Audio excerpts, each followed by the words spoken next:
Agora convidamos o doutor Eduardo Romão. E neste momento nós vamos aqui passar o microfone para o doutor Eduardo. Boa tarde a todos. E, na verdade, esse slide não é o início da apresentação, é o próximo. Aqui é só para ratificar quem me acompanha sempre, né? Mas nos últimos 2 anos em mais rede social, ver os pratos de comida, vegetais, peixes, atividade física, caminhada na praia. Quem quiser olhar no meu aplicativo, tem lá no Meditopia só 26 mil minutos de meditação desde 2020, fora a parte de meditação religiosa, que também eu faço todo dia. Então, assim, eu pratico o que eu vou falar, que é meu propósito maior. E estava na UTI, eu era coordenador, eu passei por plantonista, diarista num hospital aqui da Baixada Santista. A gente estava com um paciente, assim, eu tinha chegado um PS há 1 hora atrás, estava tranquilo, tinha tomado banho, estava com medicação endovenosa, os anticoagulantes, antiagregantes, medicamento endovenoso, tudo para infarto. Ele tinha infartado e não estava assintomático. Era um idoso de mais ou menos uns 65 anos. Estava na hora da visita. A gente não conhecia a família, não conhecia a esposa e a filha. E com todos os outros familiares iam entrar para a gente conversar. Foi quando ele correu uma lágrima, parou em assistolia. E aí a enfermeira, e a médica que estava junto comigo lá, rapidamente a enfermeira levou, pediu para a família se retirar. Como foi na ESP, a gente não conseguia nem ao mesmo chocar, desfibrilar. Então a gente massageou, fez adrenalina, fez tudo que podia ser feito lá, se revezou para não cansar, para fazer os ciclos de reanimação da melhor maneira possível, de maneira eficaz, e não conseguiu. Era um hospital que a gente tinha pedido CAT, tinha pedido cateterismo cardíaco, mas ele não tinha, então ele ia para outro hospital. A gente não tinha hemodinâmica ali, tinha feito tudo que podia do ponto de vista clínico, medicamentoso, tinha a retaguarda toda de UTI, mas não tinha hemodinâmica. Quando eu cheguei para falar com a família, sempre acompanhado de um outro profissional, porque é uma situação de risco até para nós, que vamos dar uma notícia tão delicada. A primeira pergunta foi: doutor, ele morreu, não foi? Agora você imagina a situação de estresse, tensão, de pressão que a gente tem como profissional de saúde, como médico, e a situação da família, como isso mexe com a mente da pessoa.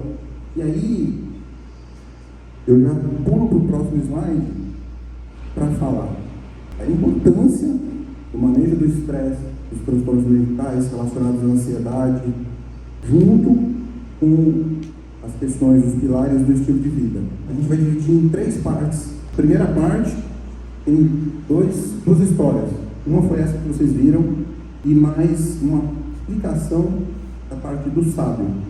A outra parte, a segunda parte, tem as definições de estresse agudo, crônico, falo também sobre espiritualidade, religiosidade, sobre o que é, para depois, na terceira parte, explicar numa espécie de história, falar sobre pilares, reforçar a necessidade do equilíbrio entre os pilares de estilo de vida, explicar sobre essa parte de fé associada à espiritualidade, passar depois no meu Instagram e YouTube, eu também sou filho de Deus. Depois, por último, mostrar o meu propósito. Por que eu tenho tanta garra, não só por minha parte, mas pela última foto que vocês vão ver. Quero agradecer também, todo dia eu cultivo a gratidão, mas hoje e agora em especial quero agradecer a todos vocês pelo convite, por estarem me ouvindo, e a todos os profissionais, né, Roberta, a todos os profissionais que estão aqui com a gente para agregar valor, para levar informação e para enriquecer a formação de vocês. E o pai chegou em casa, Ele tinha uns 42 anos, 40 a 43 anos. Ele era gerente de analista de sistemas num banco em São Paulo, chamava Noroeste. Eu estava uns 15 anos nesse banco. E ele ficava por volta de 12 horas lá, mas era muito estressado. Era um máximo de cigarro por dia, estresse crônico com picos de estresse. E aí, teve uma noite que ele chegou em casa, bateu a maleta na mesa, e eu estava tentando, na sala, estava tentando conectar ou sintonizar a televisão, porque era aquela de antena de alumínio, e eu estava tentando sintonizar a televisão e estava muito chiado, como fala na imagem. Eu falei, pai, consegue me ajudar? Quê? Peraí que eu vou ver. Pegou.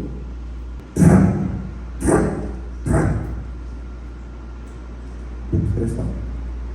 Aí ele pegou essa antena, que eu não consigo fazer segurando tudo, mas ele deu um nó na antena de televisão e jogou no chão.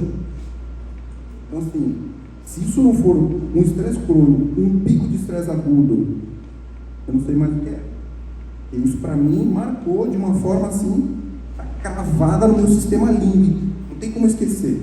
Claro, me ajudou, junto com os problemas que a gente teve, problema cardíaco, estresse, com ele, com meu avô, com meu outro avô cardiológico, me estimular a aprender mais sobre isso e ajudar as pessoas. Aí eu trago para vocês uma outra questão, e a gente tem que estar sempre aprendendo, e a gente não pode achar que a gente já sabe. Médio. Atividade física, dieta, sono, manejo do estresse. Bom, eu sei tudo. Não pode ler 3 livros, 4 livros, você ainda vai ter detalhe, você pode ver trabalho em cima de trabalho e você vai ter coisa para aprender. E a doutora Roberta está aqui, assim, afirmando isso categoricamente e concordando comigo. Então, assim, eu vou dar um exemplo na área do esporte, lutadores das finais de jiu-jitsu, em que eles estavam, a maioria dos lutadores que chegam, ganham a luta de jiu-jitsu nas finais, são com golpes tradicionais. Não é nada fora do trivial que eles estão acostumados. Por que eles ganham então? Porque eles conseguem um golpe tradicional ganhar. Não é que eles treinam uma vez, 2 vezes, 100 vezes, eles treinam 500, 800 vezes, vê um vídeo, volta, reavalia a pegada, reavalia a gravata, o nó, a caída, reavalia assim, a velocidade, a tensão, aquela tensão antes de pegar no oponente. Então, assim, tem muito detalhe para aprender, mas você precisa fazer isso para entender o que é MEV e atuar direito, sempre poder estar enriquecendo a sua formação e ajudando os outros. E se ajudando. Estresse, se a gente for definir de uma forma simples, uma reação do nosso organismo a um acontecimento externo, alguma agressão, algo que a gente considera como uma agressão, uma situação que nos estressa, que a gente considera. Ele pode ser agudo, pode ser até agudo e positivo, como pode ser crônico. O agudo, positivo, você tem lá, aquilo que a gente muitos já conhecem aqui, uma descarga de adrenalina, cortisol, a gente ativa o sistema nervoso, predominantemente o sistema nervoso simpático, com taquicardia, midríase, você fica com as mãos frias e aí você luta melhor, ou você foge melhor, ou em alguns casos você fica paralisado por um treino, por uma prova. Você pode conseguir se concentrar mais, pode conseguir estudar por mais tempo, se manter concentrado por mais tempo, até dormir um pouco menos, e naquela situação pontual de estresse, você conseguir se dar bem, conseguir render muito bem, ter um rendimento acima da média pelo estresse. Mas é um estresse agudo. E aí depois disso, para ser benéfico, você tem um tempo de recuperação do desgaste do organismo, um tempo natural de recuperação. Então você tem ali 24, 48, 32 horas, dependendo de qual for o grau de estresse, dependendo do organismo, cada pessoa.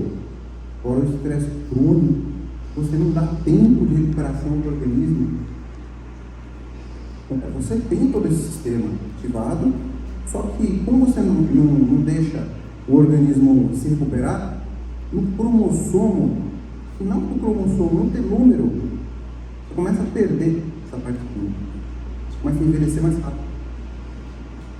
Você tem 200 genes que você estimula, na verdade 400 que você estimula para formar, para induzir vários tipos de câncer, e 200 que iam proteger o seu organismo, você inibe com o estresse crônico. Além, é claro, do risco de das doenças cardiovasculares. Então, assim, um estudo em São Paulo, 2000, mais ou menos 2010, 2012, no estado de São Paulo, em que 30% da população tinha, segundo a estatística prevalência, algum transtorno mental. 30% da população. 20% transtorno de ansiedade generalizada, alguma coisa relacionada à síndrome ansiosa. E aí, você pegar da parte cardiovascular, a depressão dobra o risco cardiovascular, a síndrome ansiosa, ela pode aumentar em até 30% o risco cardiovascular. Você pode pegar paciente com insuficiência cardíaca, 30% tem algum grau de depressão, tem depressão. E aí, com isso, ele não se alimenta direito, não se medica direito, não consegue se cuidar direito. Então assim, está intimamente relacionado cuidado mental e a doença cardiovascular e até o risco de câncer e o envelhecimento precoce.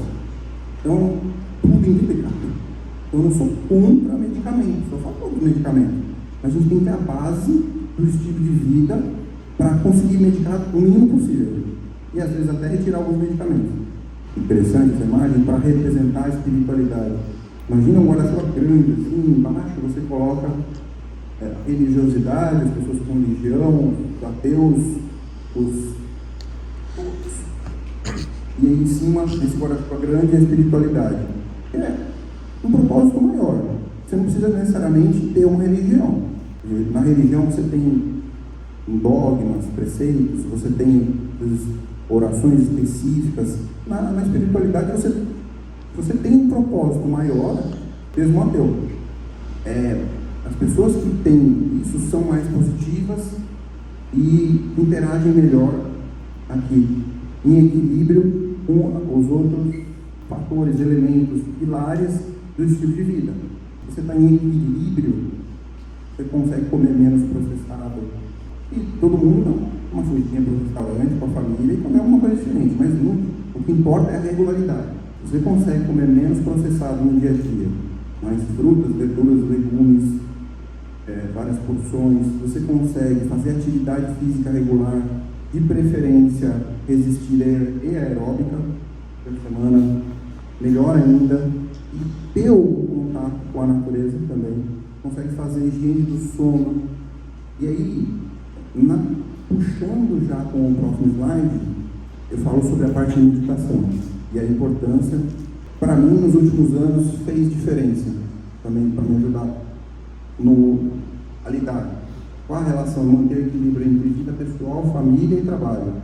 Um estudo de 8 anos com brasileiras que faziam yoga e mostrou que elas tinham um aumento da estrutura do córtex pré-frontal esquerdo.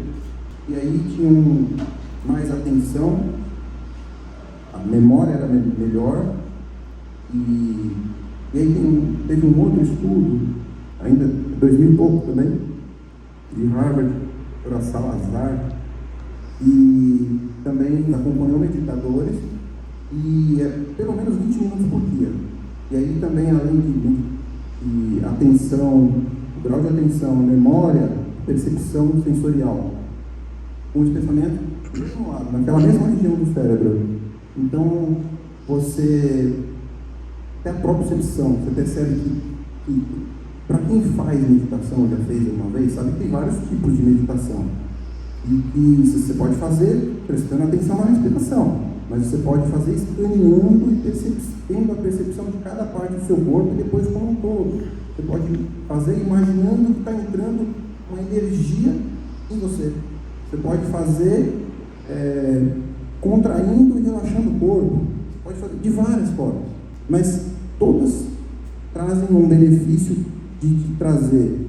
Você emite ondas alfa no cérebro e elas trazem além de tudo isso que eu falei, uma sensação de paz, calma, que é muito importante para o nosso equilíbrio, para a nossa qualidade de vida.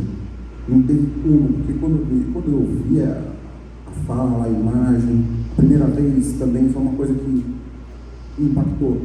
Naquela fala em que Martin Luther King Jr., em que ele fala que sobre a fé, que a gente tem que dar o próximo passo, mesmo sem ver a escada. E aí ele estava naquela situação de dificuldade social, política, injustiça, racial, em busca de igualdade e direitos políticos, direitos civis, mesmo sem saber se ele ia chegar. Depois daquela fala, depois daquela palestra que ele deu para a população, ele não sabia se iria sobreviver até o final da luta, mas ele estava incentivando com toda a fé, com toda a força, mesmo sem saber direito o que ia acontecer. E isso nos impulsiona, nos faz ter energia o tempo todo, ou quase o tempo todo, mesmo sem saber se a gente vai chegar lá, sem ver aquilo, de fato. Lidando, conectando com a medicina, né? O pai da medicina, fala que as suas forças estão dentro de ti, vão te curar. 160 antes de Cristo, na Grécia, ele já falava isso. O teu remédio é o teu alimento, o teu alimento é o teu remédio. Então, não é uma coisa tão nova, que não inventou a roda. A gente está tentando, cada dia, aprender um pouquinho mais e melhorar. De forma humilde, mas com calma. Eu falei para vocês, no meu Instagram, o YouTube é o mesmo endereço.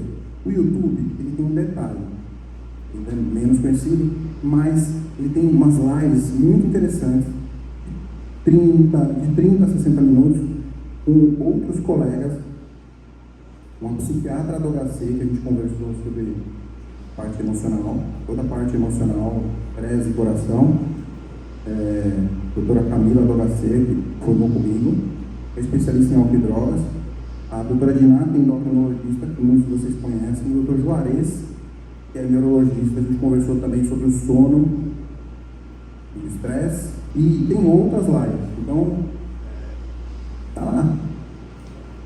E é uma coisa que não muda muito assim de um mês para o outro o conhecimento.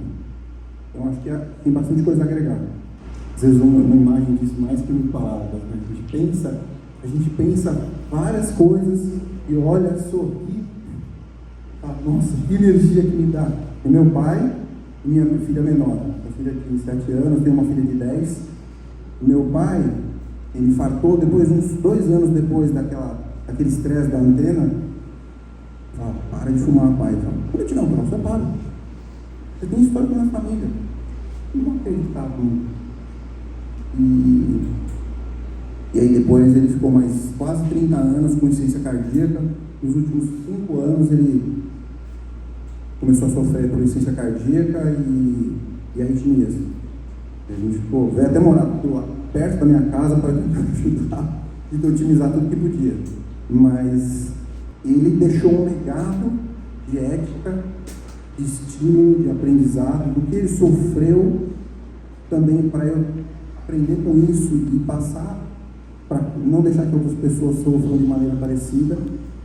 E a coisa de 36 horas antes do falecimento dele, dormindo, ele me falou, você está apresentando de uma forma técnica boa, você está explicando direito, mas bota mais garra, bota mais vontade na hora de falar.